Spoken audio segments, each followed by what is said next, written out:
Welcome to Waters World. I'm Jesse Waters. Permanent pandemic, that's the subject of tonight's Waters Words.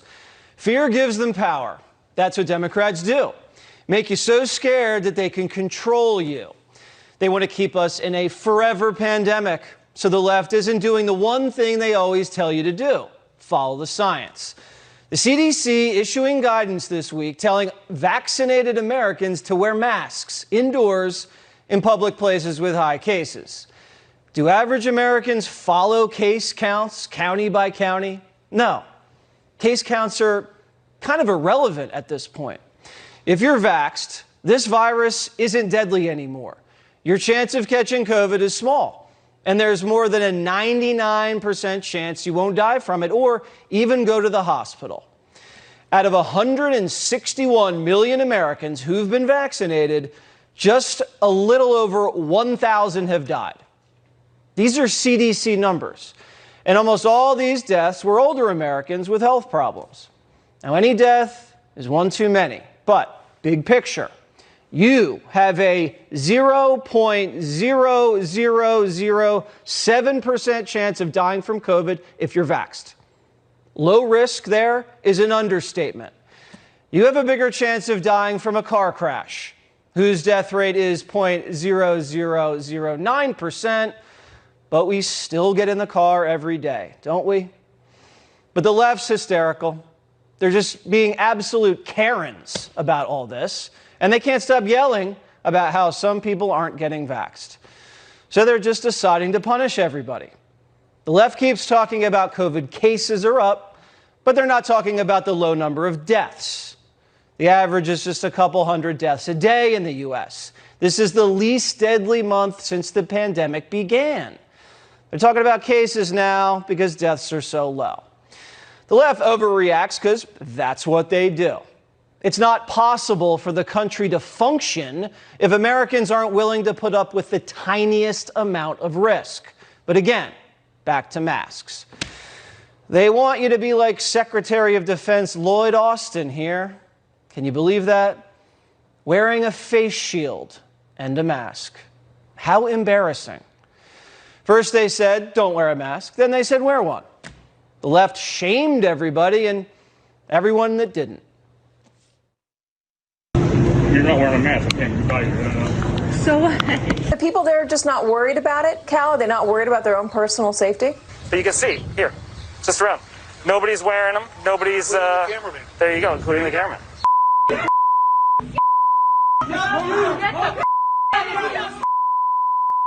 This is a wake-up call for people all across the country to wear their masks. Oh, just attacked him. Oh my God. And then they said no masks. Americans are confused. Biden promised if you get a vaccine, you can take them off. And when the CDC said take them off in May, Biden followed suit. When your country asked you to get vaccinated, you did. The American people stepped up. You did what I consider to be your patriotic duty. That's how we've gotten to this day. If you've been fully vaccinated, you no longer need to wear a mask. Let me repeat, if you are fully vaccinated, you no longer need to wear a mask. And now they're taking it back again. Biden tried defending his turnaround on Thursday and flipped out on Fox's Peter Doocy. In May, you made it sound like the vaccine was the ticket to losing the mask forever. And that is true at the time, because I thought there were people who weren't going to understand that getting vaccinated made a gigantic difference. And what happened was, the new variant came along, they didn't get vaccinated, it was spread more rapidly, and more people were getting sick. That's the difference. Threatening Americans, telling them it's a matter of life and death. Threatening Americans, telling them it's a matter of life and death. And now he's telling federal employees they have to get vaxxed. Our military now has to wear masks, social distance, regularly test, and have travel restrictions if they can't or won't get vaxxed. The left just wants a permanent pandemic. They want to control you, what you put on your face, what you say, how you run your business.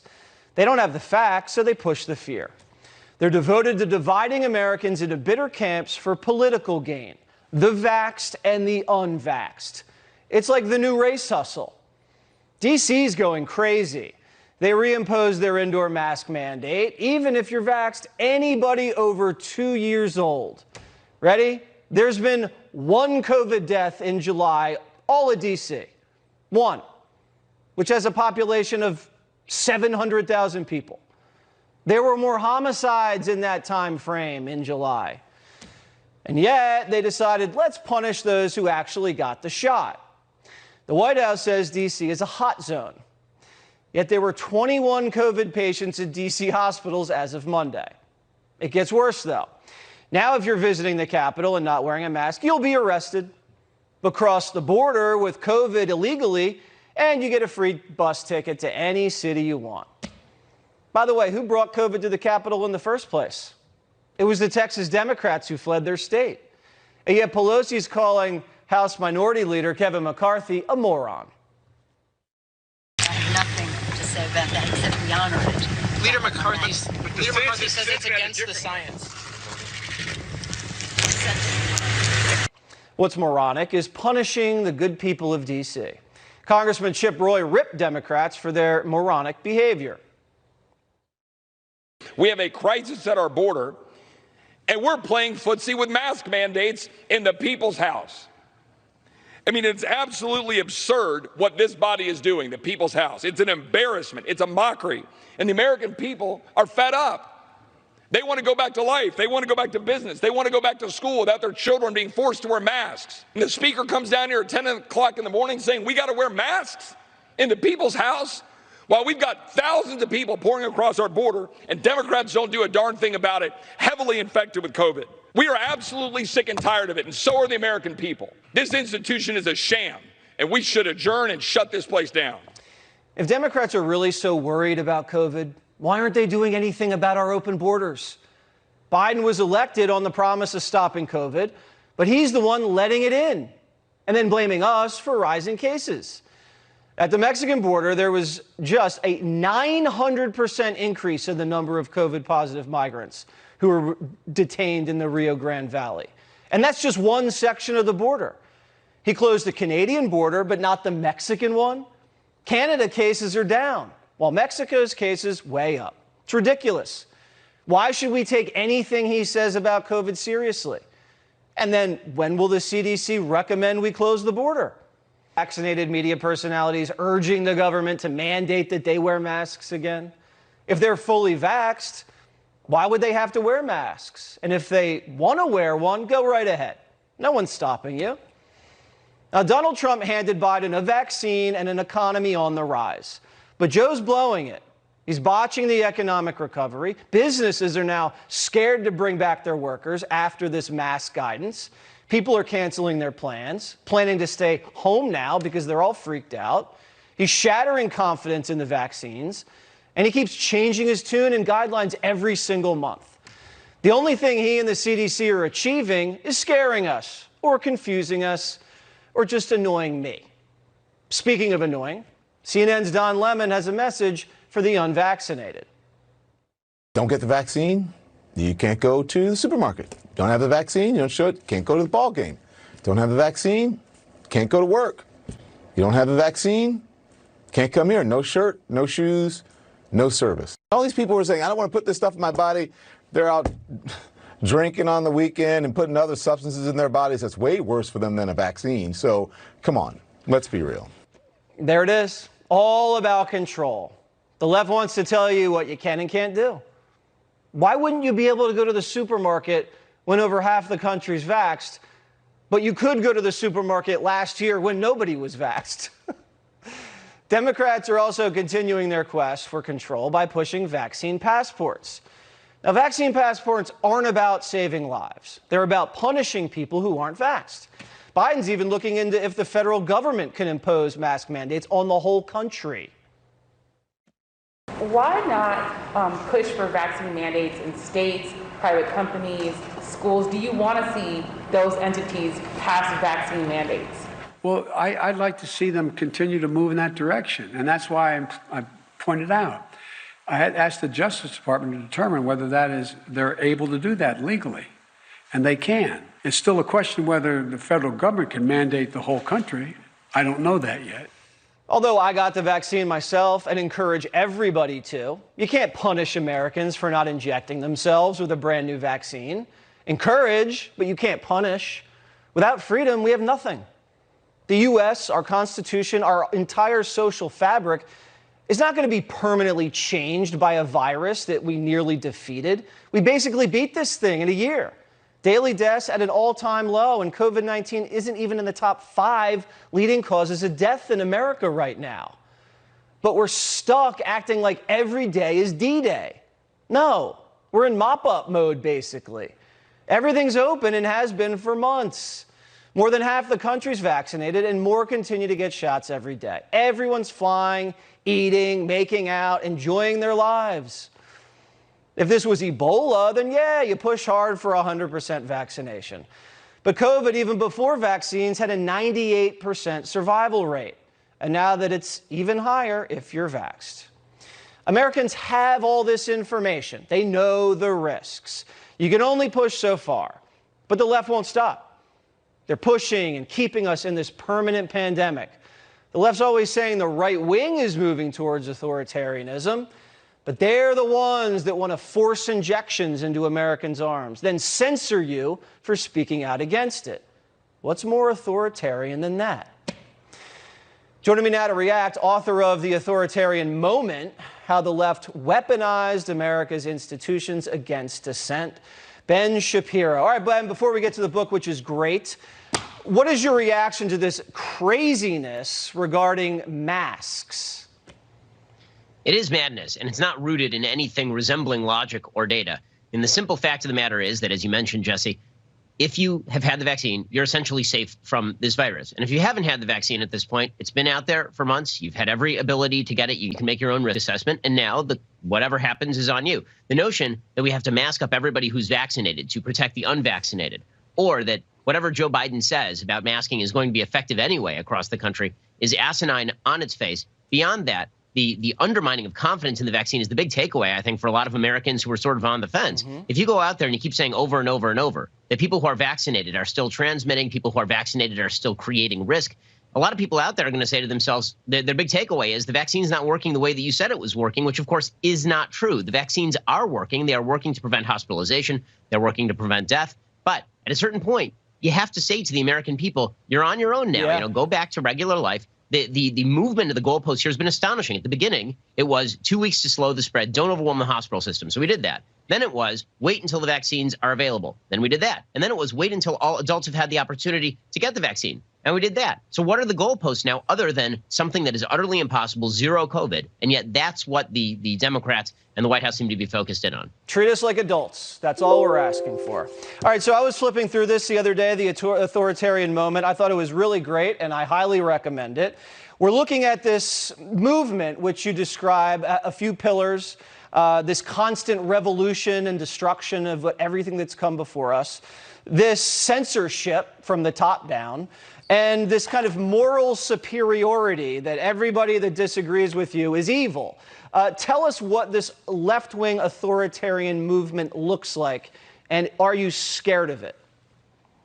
I mean, I think that most Americans are scared of it at this point, not only from the government, but I think predominantly these days from sort of the social sphere. So every major institution that impacts our lives has now been renormalized by a group of very aggressive radical leftists who have taken those institutions and weaponized them against us, whether you're talking about the entertainment sphere or whether you're talking about education, whether you're talking about the institutions of science or whether you're talking about the media, whether you're talking about social media, whether you're talking about the corporation you work for. There is a feeling by most Americans that if they say what they think, that they could be ostracized from everyday society, fired from their job, excised from the body politic. They're not wrong to think that. By polling data, every single political group in the United States, with the exception of people who consider themselves staunch far leftists, feel that they are not able to speak up publicly for fear of repercussions. And you spell that out well, that the majority of the American people actually agree with us, but we're being dominated by a very tyrannical minority, and we're letting it happen to us.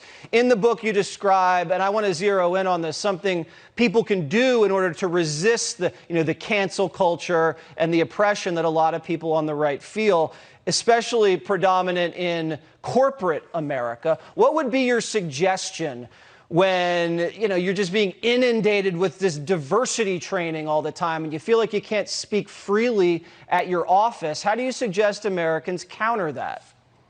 And the best way to do that is to organize and unify with other people at your company. And it doesn't require 50% of your company to push back.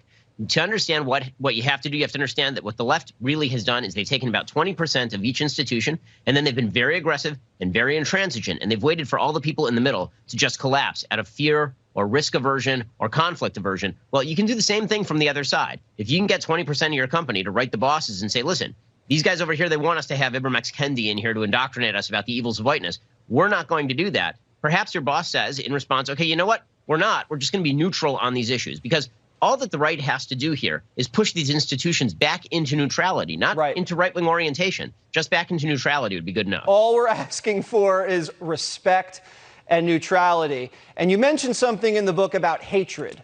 And I talked about it in my book, and Mark Levin discussed this, the kind of mass psychology that is involved in these radical movements. Explain what you mean when you say they hate us. And one of the elements of radical left-wing authoritarianism is this feeling of unending moral superiority, the feeling that people they oppose are not just wrong, those people are evil, and that justifies anything that you want to do against them. And you can feel that, right? Whether you're getting Twitter mobbed for an old comment, or whether at your corporation you didn't post the right black square at the right time of the year, and now your bosses are screaming at you and people are targeting you. I mean, there's no question that the polarization is coming from the left at this point. And you mentioned that, too, that people that you were friendly with on the left wouldn't wish you happy birthday publicly. They'd have to do it behind closed doors or direct messages because they could not be seen being nice to Ben Shapiro. So again, The Authoritarian Moment, it's a good book. I don't know why I'm promoting this. You're just going to knock me farther down the bestseller list, but it is worth reading. And I appreciate, Ben, you coming on to Watters World. Thanks, Jesse. Appreciate it. Okay. Furious parents gearing up for another battle as one of the largest teachers unions in the country refuses to commit to kids going to school in person this September. What's happening now is that Delta threw us a real curveball, and the lack of the herd immunity and enough people being vaccinated, and kids not being able to get vaccines, 12 and under, has really thrown this curveball. So the bottom line is we're going to keep kids safe. We're going to keep our members safe. And we're going to try to open up schools, and we're going to try to move through this political battlefield. Joining us now to discuss, former Education Secretary and Fox News contributor Bill Bennett. All right, Mr. Bennett, so I have a theory about what's going on here. They say this is a curveball, Delta, that's BS. They're either squeezing us for more taxpayer money, or they're lying about the amount of teachers that have been vaccinated, because probably they haven't and don't want to go back. Or some of these teachers just don't want to go back to the classroom. They want to stay at home and do the remote thing. In your opinion, what's going on here? I'll take C. That is, I think they've gotten used to the sedentary life or the vacation life. They're getting paid full-time salaries, and they will continue to get paid. Every hint, every suggestion of a virus, maybe even just a common cold, and they're going to say maybe we ought to shut it down. So Randy Weingarten has given warning that this could be their disposition. Parents are furious. They are right to be furious. Several things to be furious about in the schools. The fact that they're not opening is one of them. Yeah, when you combine critical race theory with not opening again in the fall, I think there's going to be another Million Mom March that the Biden administration is going to have to contend with. Something really sickening and disturbing is happening in L.A. I believe what they're doing there is testing every single teacher, student, and administrator every week, whether they've been vaxxed or not. And everybody has to wear a mask. I feel like that's almost borderline abuse at this point.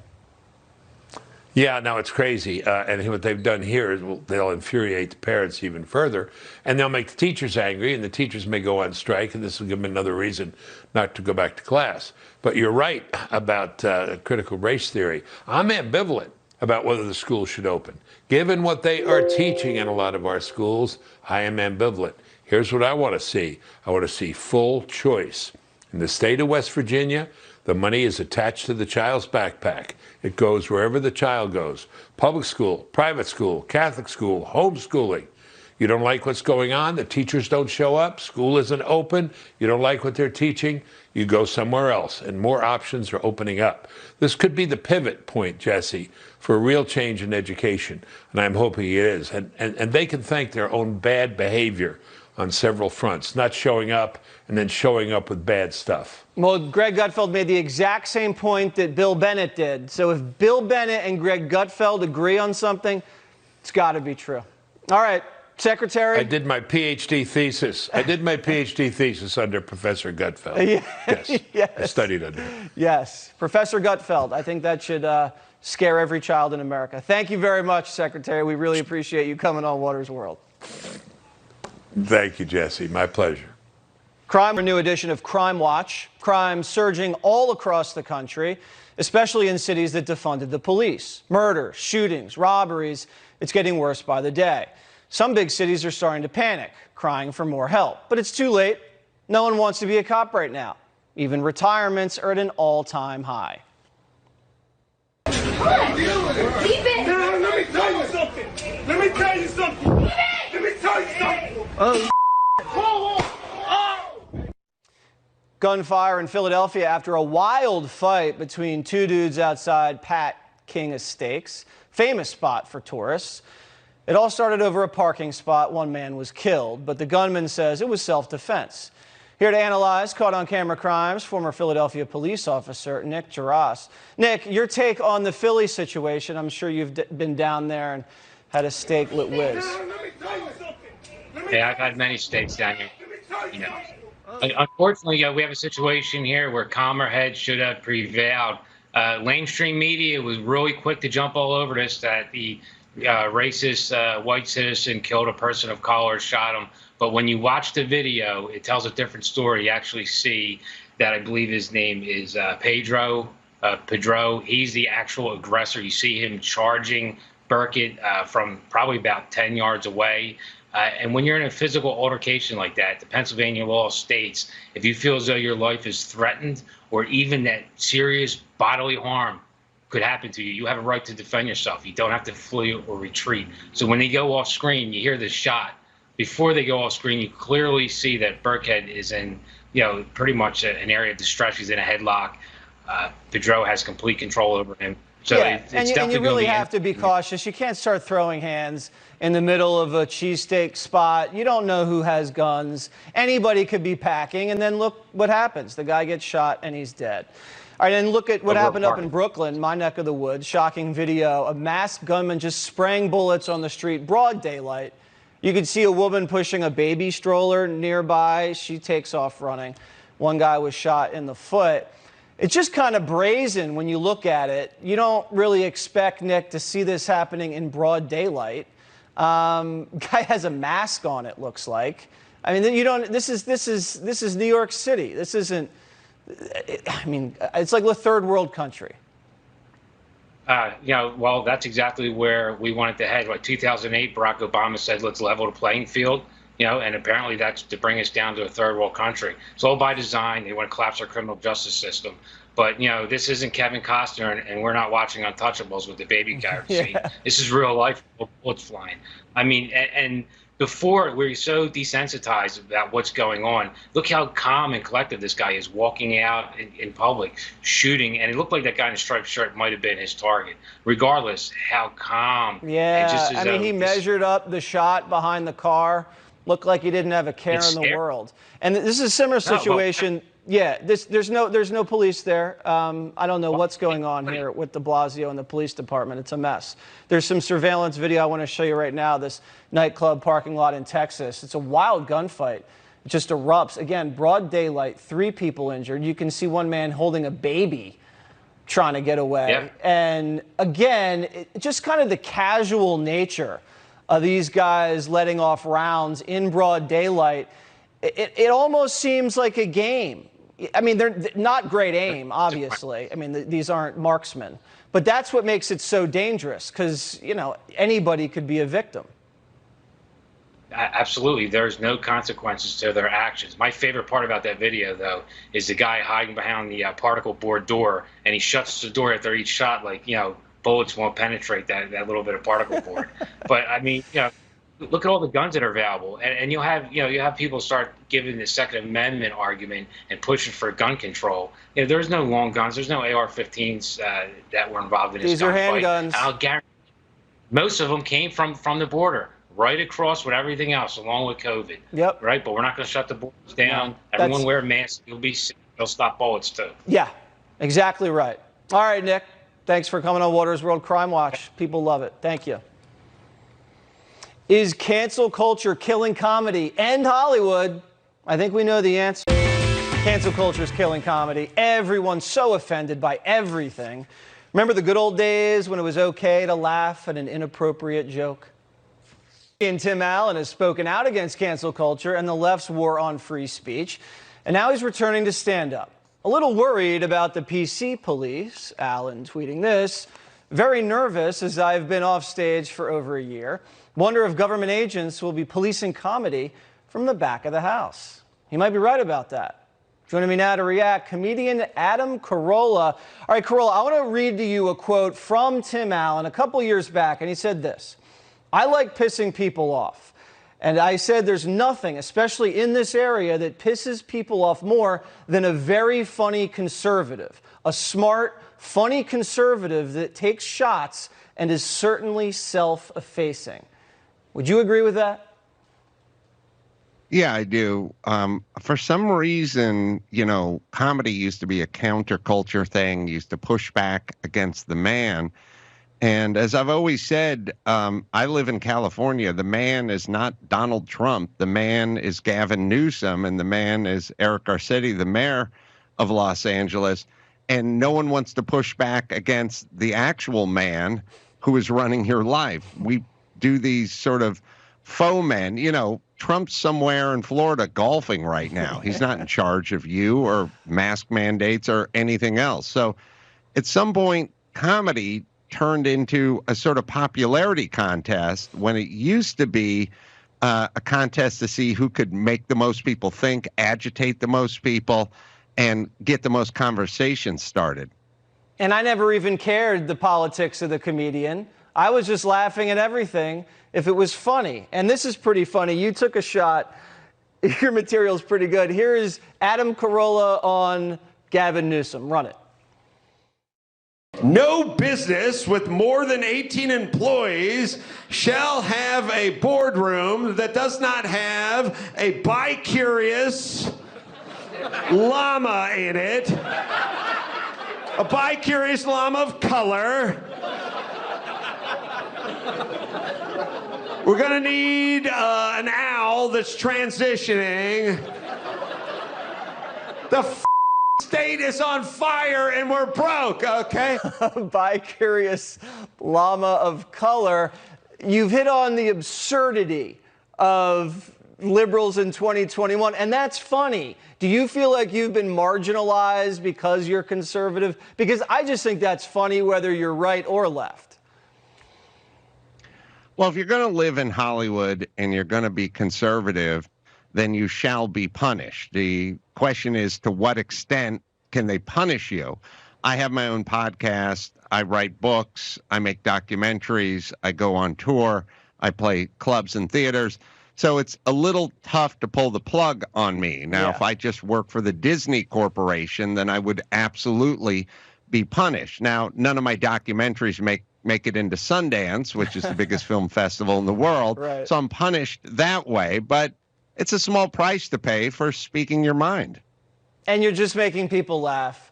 Because if there are 27 genders and you do have a therapy llama now allowed on flights, that is ridiculous. And everybody should be able to laugh at that. no matter what your political background. I just want to thank Carolla for having me on his podcast.